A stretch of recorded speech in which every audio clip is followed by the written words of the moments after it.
5 লাখ টাকা কেন, 50 লাখ টাকা দিলেও আমি আমার স্বামীর বাড়ি ছাইরা কোথাও যাবো না।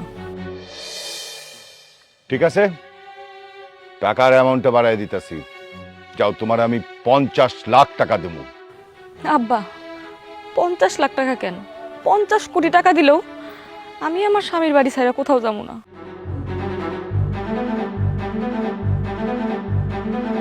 আসসালামু আলাইকুম আব্বা, আসেন আসেন, আপনারা ঘরে আসেন। ওয়ালাইকুম আসসালাম।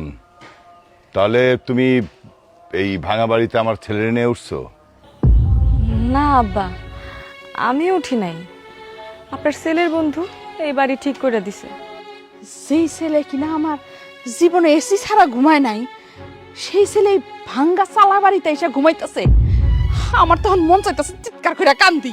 কান্দো রাজার মা, কান্দো। ছেলে যদি বিয়া কইরা বইয়ের ছলনায় পইরা যদি বাপ মারে ভুইলা যায়, এখানে আমগো কান্দন ছাড়া আর কিছুই করার নাই।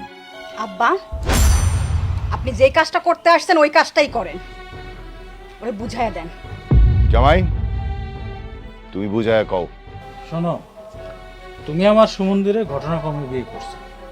তোমার কারণে আমার শ্বশুর বাড়িতে অনেক প্রবলেম হইতেছে। তোমার কারণে আমার সুমন্দি এই ভাঙ্গা বাড়িতে এসে উঠছে। দেখো, আর কোনো ঝামেলা বাড়াইতে চাই না। এখানে 5 লাখ টাকা আছে, এটা নিয়ে তুমি আমার সমুদ্রের জীবন থেকে চলে যাও। এই 5 লাখ টাকা দিয়া তোমার জীবন সেটেল হয়ে যাবে না। 5 লাখ টাকা কেন, 50 লাখ টাকা দিলেও আমি আমার স্বামীর বাড়ি ছাইরা কোথাও যাবো না। ঠিক আছে, টাকার অ্যামাউন্টটা বাড়াই দিতেছি। যাও, তোমার আমি 50 লাখ টাকা দেবো। আব্বা, 50 লাখ টাকা কেন, 50 কোটি টাকা দিলেও আমি আমার স্বামীর বাড়ি ছাইরা কোথাও যাবো না। টাকা নিবি না তাহলে কি করবি? মার খাবি? খা মার। মারেন, আমারে মারতে মারতে আপনারা মারাই ফেলান, তারপরে আমি আমার স্বামীর বাড়ি ছাইরা কোথাও যাবো না। কোথাও যাবো না। হ, তোরে আমরা মাইয়াই ফেলামো। আমার ছেলেরে ফেরত পাওয়ার জন্য যদি তোর মতো 50টা 100টা মাইয়া যদি মাইরা ফেলতে হয়, আমি সেই কাজটাই করব।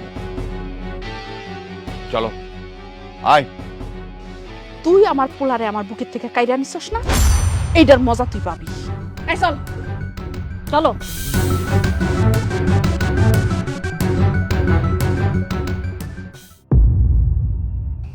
হায় হায়, এখন আমি কি করব? রাজারে কি বলবো? না না না, রাজারে যদি বলি তাহলে তো আবার ঝামেলা হয়ে যাবে। আমি কিছুই বলবো না, তাদের সন্তান, তারা তো ফেরত চাইবেই। তার চেয়ে আমি রাজারে সাইরা চলে যাই, এটাই ভালো হইব।